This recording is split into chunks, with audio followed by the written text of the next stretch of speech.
West Africa is battling an opioid abuse crisis. Medicines such as tramadol, legally prescribed by doctors for pain relief, but taken in life-threatening doses by millions in search of a fix or release from poverty and lack of opportunity. People in Power has been to Nigeria to investigate how the drug is smuggled, traded and abused, the widespread corruption that follows this illicit traffic and the appalling health consequences for those in its grip.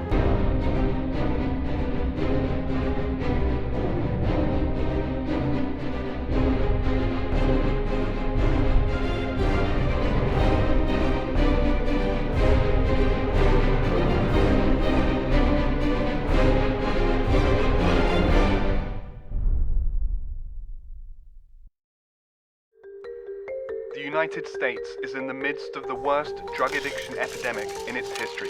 Barely a week goes by without seeing international reports like these, documenting America's opioid crisis. Oxycodone, hydrocodone, Yet the US is not the only country facing such a predicament. all related to opium. Lagos, Nigeria, is Africa's largest city in a country with the biggest population on the continent, over 200 million people. The city is overcrowded, polluted, and poverty-stricken. And adding to its woes, it's suffering its own wide-scale and growing opioid addiction epidemic. I was abusing, let's say 15, close to 15 a day.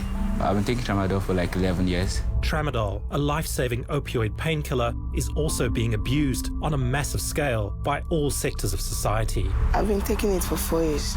Actually, when I took it for the first time, that my dad gave it to me. We used it to pass the night. Tramadol's less regulated than other opioid painkillers like oxycodone, a drug which has been implicated in more than 400,000 deaths in the US since 2000. Although tramadol's less dangerous than oxycodone, it's no less addictive, according to a new study by the Mayo Clinic, a prestigious US medical center.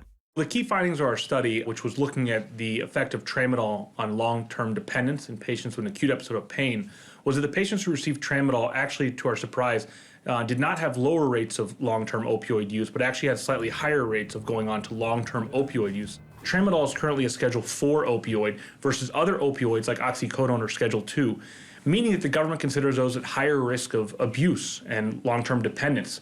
However, what we found is, in fact, really tramadol is not actually any lower in terms of its rate of abuse or long-term dependence. The epidemic isn't just confined to Lagos.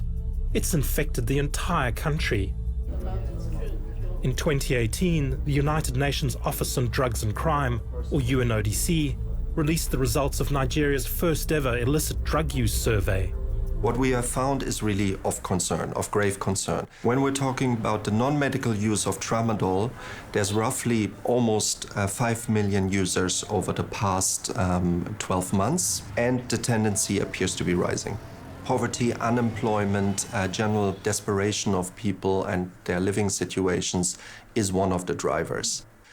A lot of people seem to be using it associated with hard manual labor, with sex work. For Stella, a sex worker, tramadol eases her ability to submit to her client's more extreme demands. She calls the drug by its street name, TM. You try touching some parts of our bodies and she'll be like, no, don't touch me there. No, don't touch me here, I don't like it. But when you're in TM, you start doing things as in things that you didn't even believe that you could do. And you just see yourself as in being into it, as in just enjoying something you're supposed to cry on. It also helps her service more men. If I'm on TM, I believe 15, even more than that. 15 men per day? Yes. And if you were not using tramadol, less? Maybe 6, I'll get tired. I'll feel the pain. Stella and most other abusers buy an illegal and highly dangerous version of the drug. Legally produced tramadol with the legal dosage has around 50 or 100 milligrams per tab. That is being used widely for pain therapy. It is really for a large part of the population the only pain medication often available. When we're talking about abuse-grade tramadol, we're talking about dosages that are significantly over that 100 milligram. What we have seen in seizures, up to 225 milligrams per tab. And what we have heard in the reports of the drug use survey, people mentioned even up to 400 to 500 tabs. This tramadol user spoke to us on condition we hid his identity. He's from a stable middle-class family and works as a chef. We have the 120 milligram, we have the 220, we have the 200 milligram, we have the 250 milligram, we have the 255 milligram. I started with 120 till I noticed that it couldn't work in my system again. I moved to 220. When you take the 200 milligrams, you don't feel the pain. Each pill costs 300 naira. That's less than $1 per pill. A pill that's more than double the strength of legally available tramadol. Several times the thing messed me up. I had seizure, too much of tramadol in your system causes seizure. So I had seizure 2 or 3 times. My friends, they abuse it more than I do. These are people that can go 3 cards or they can go like 30 pills of tramadol a day. Some of them are dead, actually.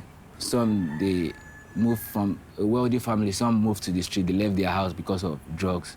So where does this abuse-grade tramadol come from? Tramadol that is being produced both legally as well as that that is produced specifically for the non-medical use is being produced in India, either officially or in clandestine laboratories. It is reaching Nigeria primarily by sea. It's entering through the 2 major ports of Lagos as well as through Port Harcourt. This begs a question. Once tramadol arrives at Nigerian ports, how does it get so widely distributed across the country? To find out more, we interviewed a Lagos drug dealer. He agreed to be filmed so long as we didn't show his face.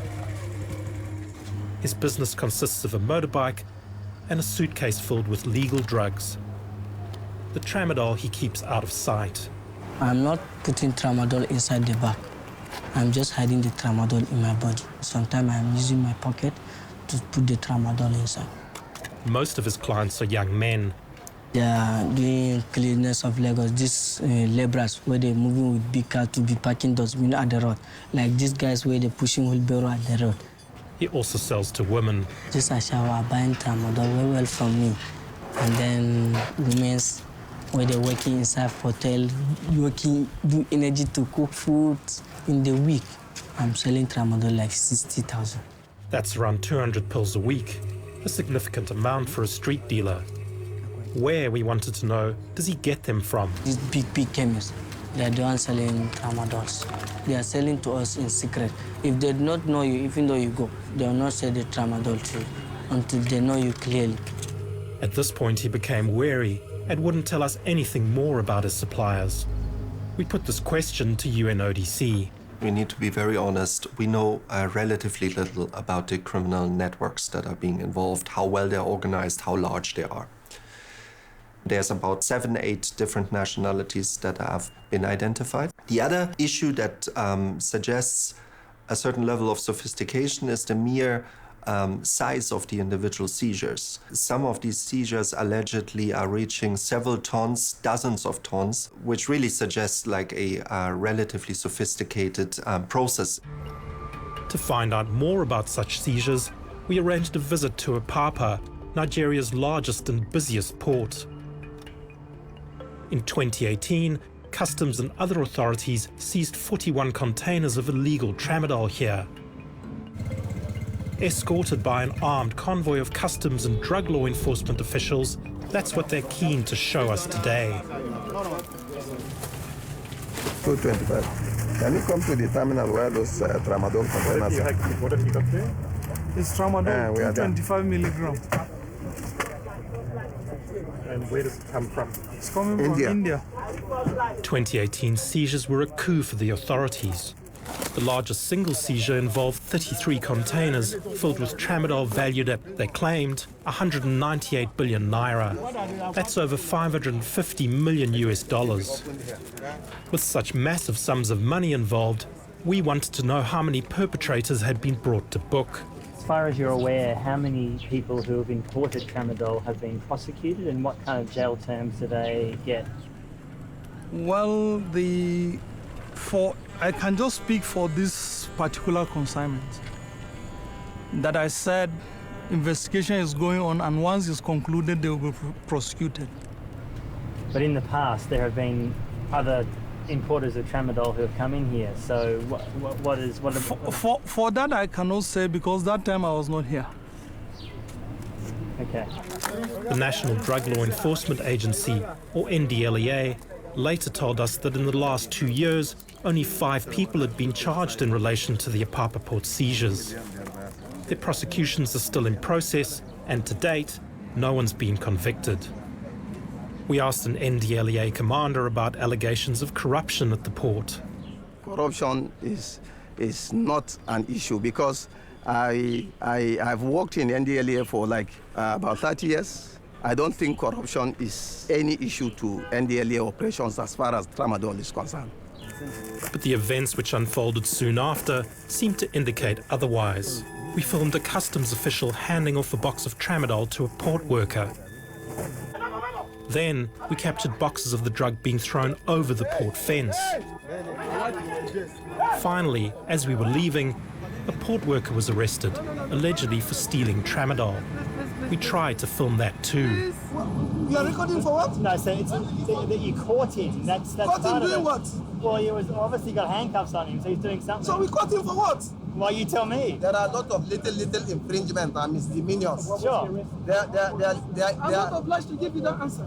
Am I? Okay. Maybe the handcuff made you feel it did something so grievous. With us, handcuffing somebody is not a big deal.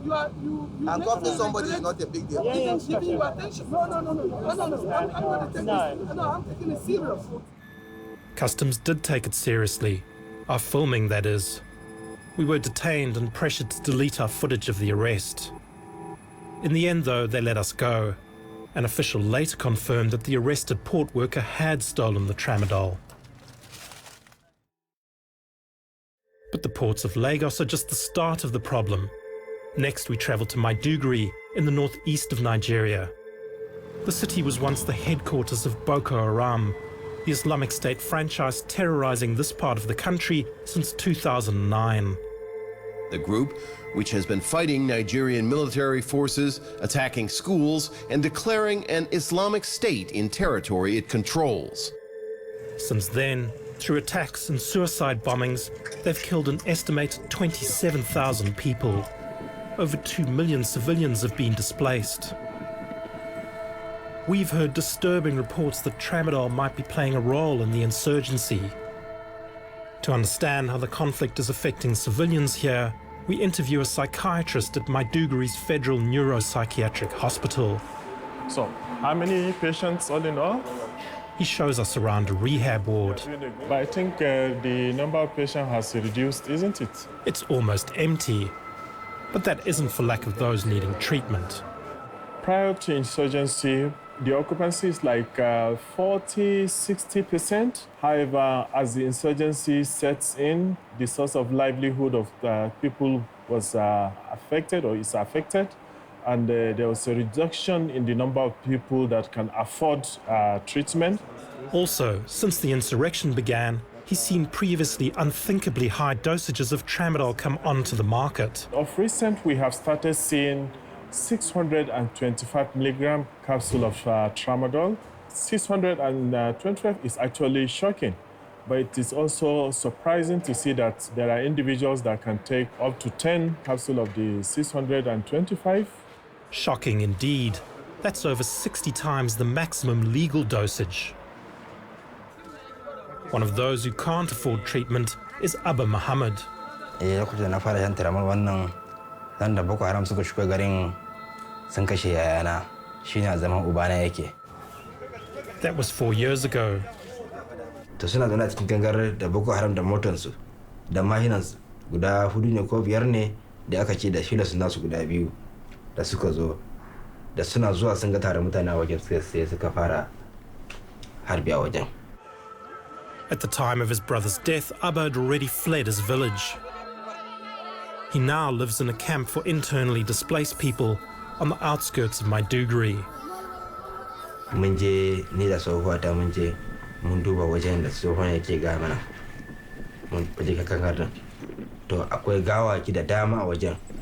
ba zai yi ka ga cewa wai wannan wane wannan wane ne wannan wane ne dan uwa kaza ne babu sai da duk kowane gawa wanda ka riga ka sani dai sun lalace gaba gida a gane tun da aka kashe wannan yayana sai zuciya na ya fara hawa wannan abin ban samu na sha ba ban samu kwanciyar hankali ba ina zaune ne kare ma sai ringa yin hawaye a idanuna in na biya shi a zuciya.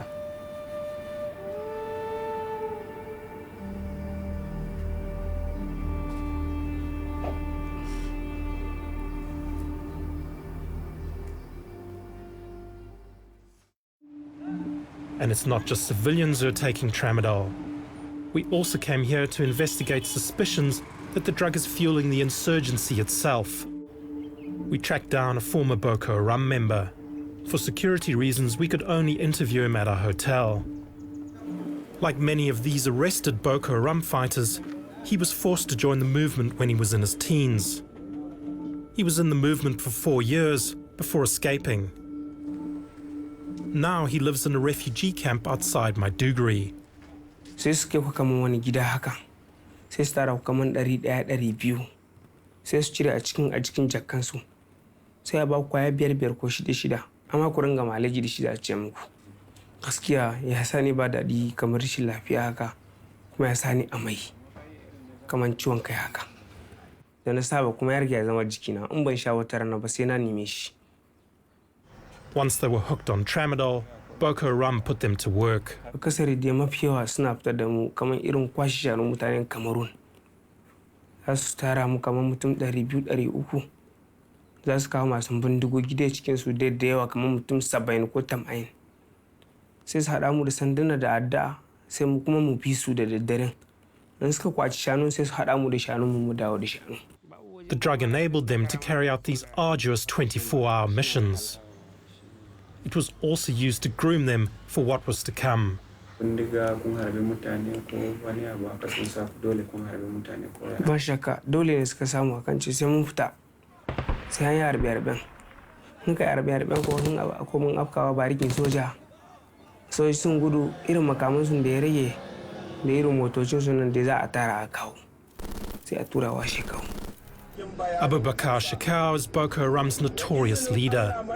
He's led the group to become even more violent, committing attacks, suicide bombings, and most infamously, the abduction of 276 schoolgirls from Chibok village in 2014. Gaskiya ban sani ba. Dai alhamdulillah dai. Sun nuna mana yan harbe mu ya harbe kam. The tramadol also helped him dull a deeply traumatic memory. Dai lokacin da sun shi mun shawara kan haka na ce gaskiya ne ba zan iya yi ba. Ba zan iya yi ba. Har ko wata yarinyar da ina son aura ma a irin wani abubuwan ne suka je suka dora mata bom a Cameroon ta ji ta fashe. Na mata shawarwari kan haka. Ina mata magana kan cewa karki ji wani abin ta ce gaskiya. Babanta mai ya gaya mata gaskiya ba za ta iya ba. Shi sa abin ya riga ya rinjaye zuciyarta ta ci ta yi. Wani dai mai gano daban-daban suka ta ce cewa in dai ka sake gaya wani magana zan cuna ka. Hakan asa a kashe ka. He has no doubt that the drug is essential to sustaining Boko Haram's insurgency. Tramadol ne karfin abu.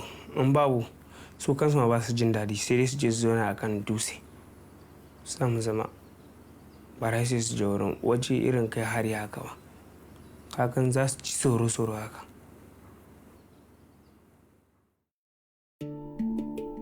Finally, we travel westwards to Kano, Nigeria's second largest city. It's got one of the highest poverty rates in the country and also some of its worst tramadol abuse. At Aminu Kano Teaching Hospital, both the necessity of legally prescribed tramadol and the dangers of the illegal street version can be seen in one location. So this morning, how far with the patients? Any withdrawal? This psychiatric ward is struggling to cope with the fallout from the abuse grade version. We have 44 beds. Most of the time, 50 to 60% of our clients are people with problem use of drugs. Due to the lack of resources, drug users share the same ward with psychiatric patients. We handle the withdrawal symptoms, and then which takes short period of time, and then we have to handle the psychological dependence, which the whole rehabilitation issues is around that. And it takes long time. Even after discharge, you need to be seeing the person for quite pretty long time as outpatient. But the flip side of the tramadol dilemma is this: over-regulating it would have disastrous results. In a general ward, we visit a patient for whom tramadol is an essential pain treatment. Sani Muhammad suffers from sickle cell disease, a blood disorder which causes acute pain and stunts growth. Although he looks much younger, he's actually 18. Shi ne wai yake tambaya wai yanzu a ce babu magani ba tramadol. Ya kake ganin za ka yi? Ba daɗi za ka sha wahala? He said he's going to suffer because that's why his mind, that he can't imagine that there will be no tramadol. You know, Nigeria has the highest burden of sickle cell disease. One of the problems they have is they come with severe bone pains. So we use tramadol for them. In 2018, the Nigerian government, in an effort to clamp down on abuse of codeine-based cough syrups, banned them extensively. Some doctors and experts are concerned that the authorities might resort to similar tactics with regard to tramadol. If you ban tramadol completely, our patients will really suffer because it will be very difficult for us to get narcotics that will kill their pains. And these boys and girls are there. They have true, genuine pain, and they need the drug. So if you cannot get it or you make it difficult to get, these patients are likely going to suffer. Also in Kano, we visit the local command of the NDLEA. In the city, they tell us, they're slowly winning the war against illegal tramadol. There were periods when Kano was even rated to be the highest drug with drug abuse in Nigeria, generally inclusive of tramadol. The present statistics that is involved is that Kano have now come down to the third position, coming behind Lagos State and Oyo State. To illustrate how well they're doing, they show us what used to be a jail cell. The prisoners were relocated to make room for all the tramadol they're confiscating. It's 2 tons. About 70 cartons. Not only is it being sold in Nigeria, but it's being trafficked to neighboring countries too. They come from India. They come from India. By imported and exported from Nigeria to Libya, to honestly fighting war. Some are intercepted on the road, on their way to Nigeria. Intercepted them, they were arrested, and they were taken to court in 2016, and they were convicted to 5 years and sentenced to jail. All this tramadol, they tell us, is destined for destruction. But a jail full of it is just a drop in the ocean. The country's still drowning in the drug. Next, we join an NDLEA drug raid. Looking and acting very much like the Americans who trained them, they take to the streets in an armed convoy. In a display of force, they travel through Kano, shunting traffic off the road. They disembark to raid a large local market. But this heavy-handed operation, probably put on for our benefit, produces few results. They arrest a young man wearing a cannabis t-shirt. It's unclear if he even has any cannabis on him. Nevertheless, he's bundled onto an NDLEA truck, which is fast filling up with other young men from the market. Nigeria has a 55% youth unemployment rate. It also has the highest number of people living in extreme poverty in the world, even more than India. So men like these sometimes turn to drug dealing out of necessity. As night sets in, the raid wraps up. But can Nigeria's war against illegal tramadol really be won with guns? Without addressing the underlying causes, poverty, unemployment and inequality, that seems highly unlikely.